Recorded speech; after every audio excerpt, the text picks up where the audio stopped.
Good afternoon, ladies and gentlemen. Before, our topic is about mastering your mindset, transforming strategy growth.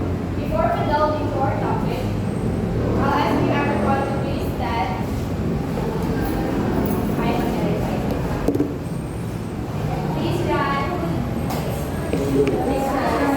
Yeah. So, ang energizer is the shake down.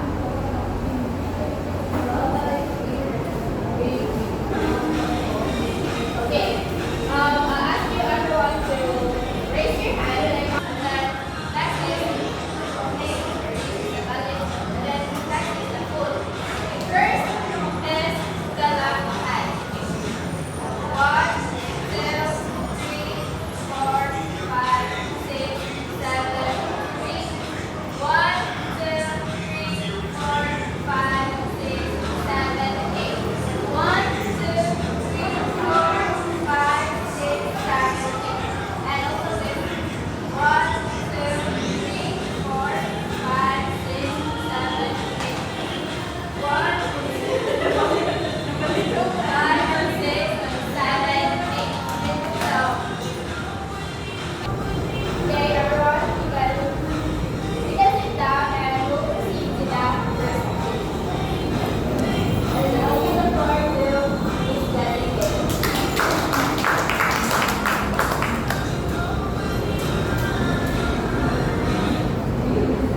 So, before we go on lecture ay nakoy iba activities motivational activity name the stress bucket. So, naay pangkatag na sa Pilipino sa inyo ha.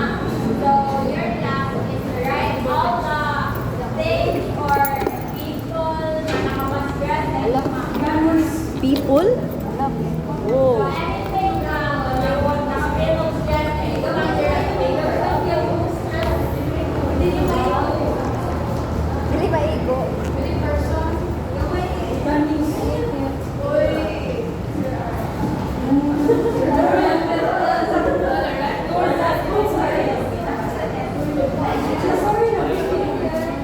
I'll give you 30 seconds lang to write.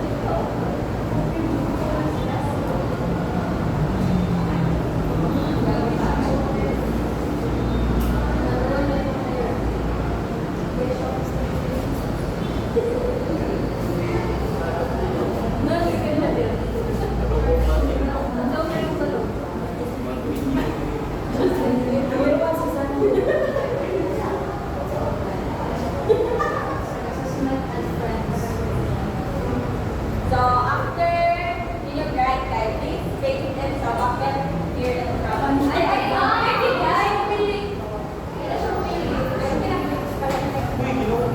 Number 1, Caroline.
Left. Right. Left. Left, left. Ay, left, left.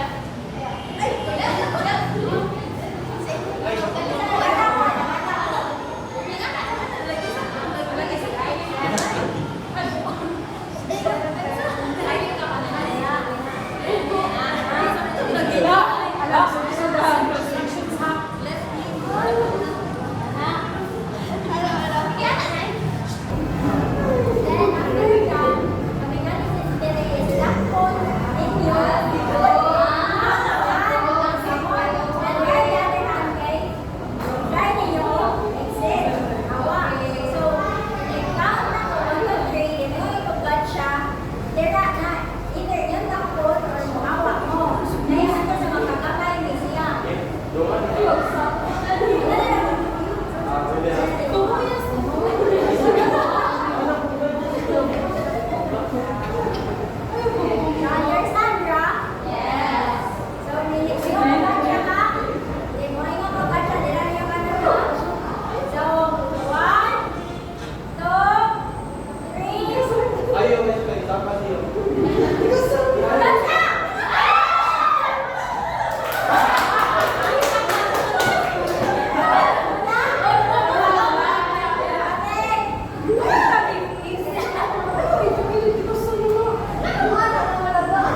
other response other than stress is the same.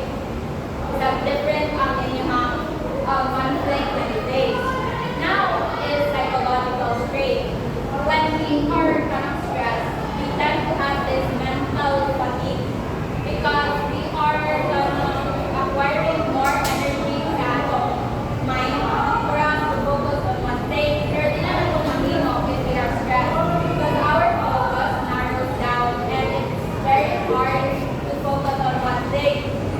Because it's very highly mentally demanding if we are facing stress. Now, when we say dynamic adaptation,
this.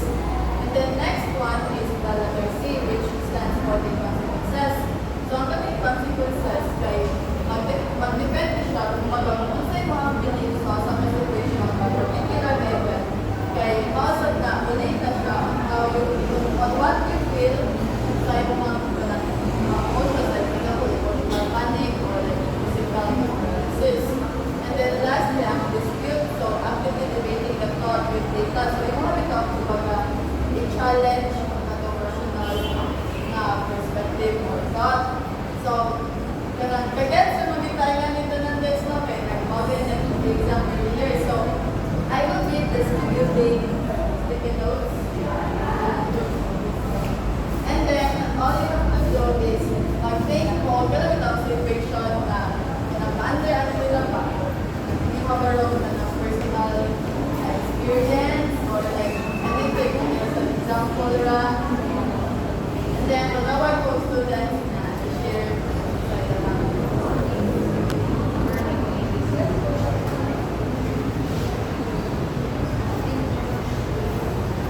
under sa A, sa B, sa C, o yun sa mga pag-dispute ng mga rational logic.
physical regulation. So, ang kaning physical regulation kaya, di ba, ay pagkawa mo guys nga, ang kaning stress, kaya ma-feel na siya mentally. Mentally na allowed. As ka ba siya yung ma-feel? Awas or physically. Okay. So, when our body enters the fight or flight response, kay unsa to na part sa brain ang mag-malfunction. Amygdala. Ano ba yung answer? Ha? So, invento guys. Bitaw pala nila yung answer guys. O like yes. Pantalong.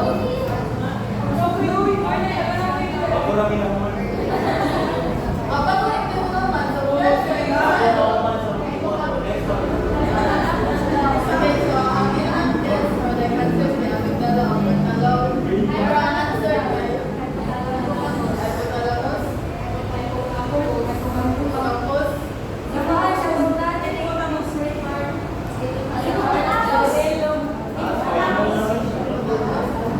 Yes ba guys? So, unsa ang part sa brain ang mag-function or like, ano ito ang ma-offline siya if mo-enter as ang body sa fight or flight response.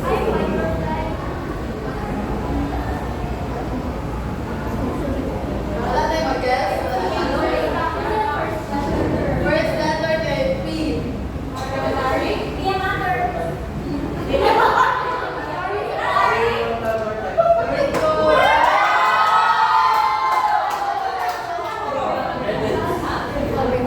Okay, so I'm gonna bring one more problem.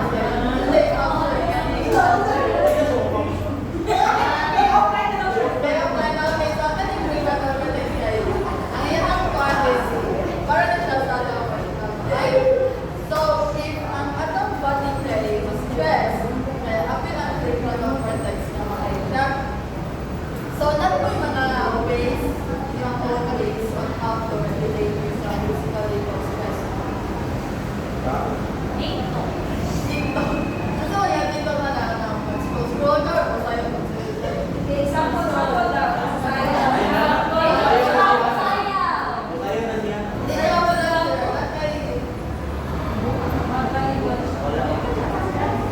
Wala kinang, sir. Okay. Okay, so mataas na physical regulation is important in order for us to function properly. Hindi lang kayo mentally, but at the same time, physically. So, short, like, nice system activity, guys. So, this is the bottom-up nervous system reset. So, ato ng bottom, like, mag-take down breath, pero dili man tayo hindi ka lang grabe na gitna, parang light sa breath. Ayan. Nice guys, itong deep breath na yun. And then ang third one, like, breathe is activate niya that through our mouth.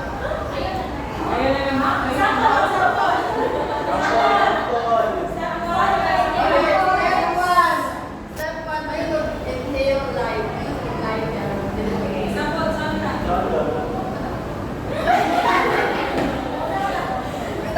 Okay, step one, inhale light. Inhale, then inhale deeper.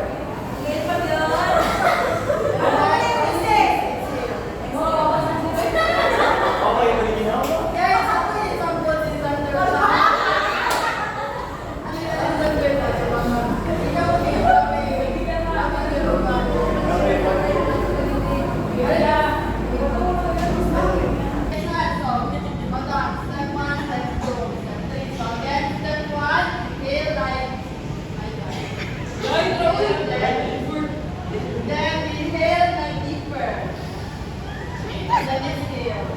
Padung.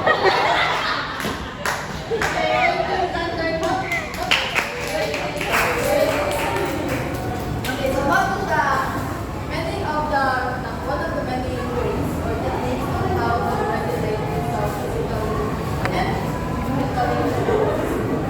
So next is emotional boundaries. So these are gonna be physical lines you draw between your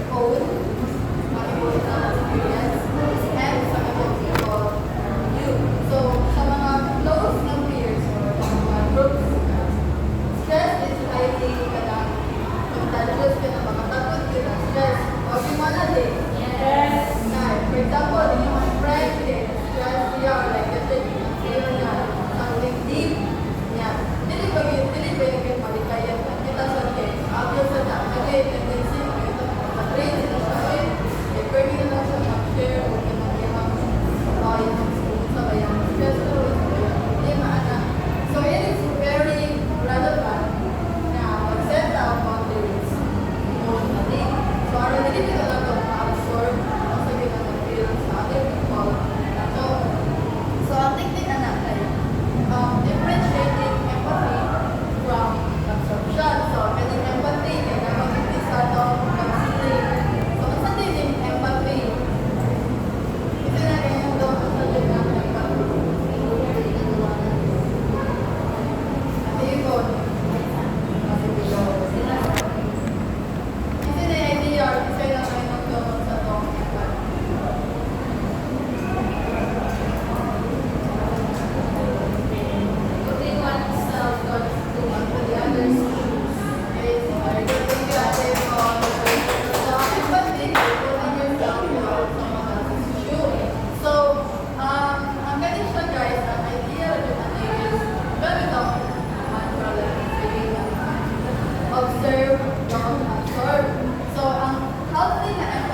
mayor day. Mayor start, stop, and continue, ma-adapt na ninyo in real life. And I hope you guys know the learners are not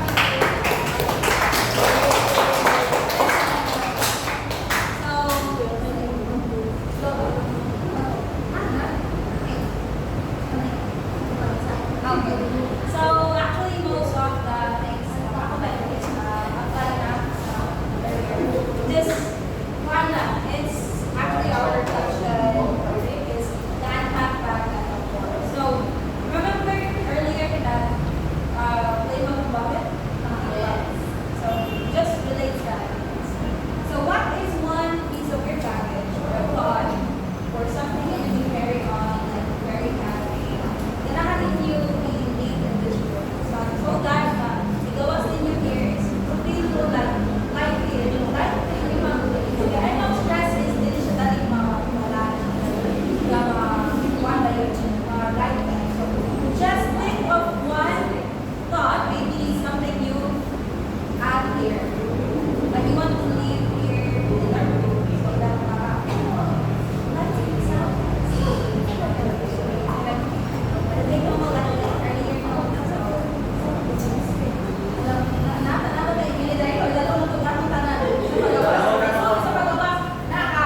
and coping with stress.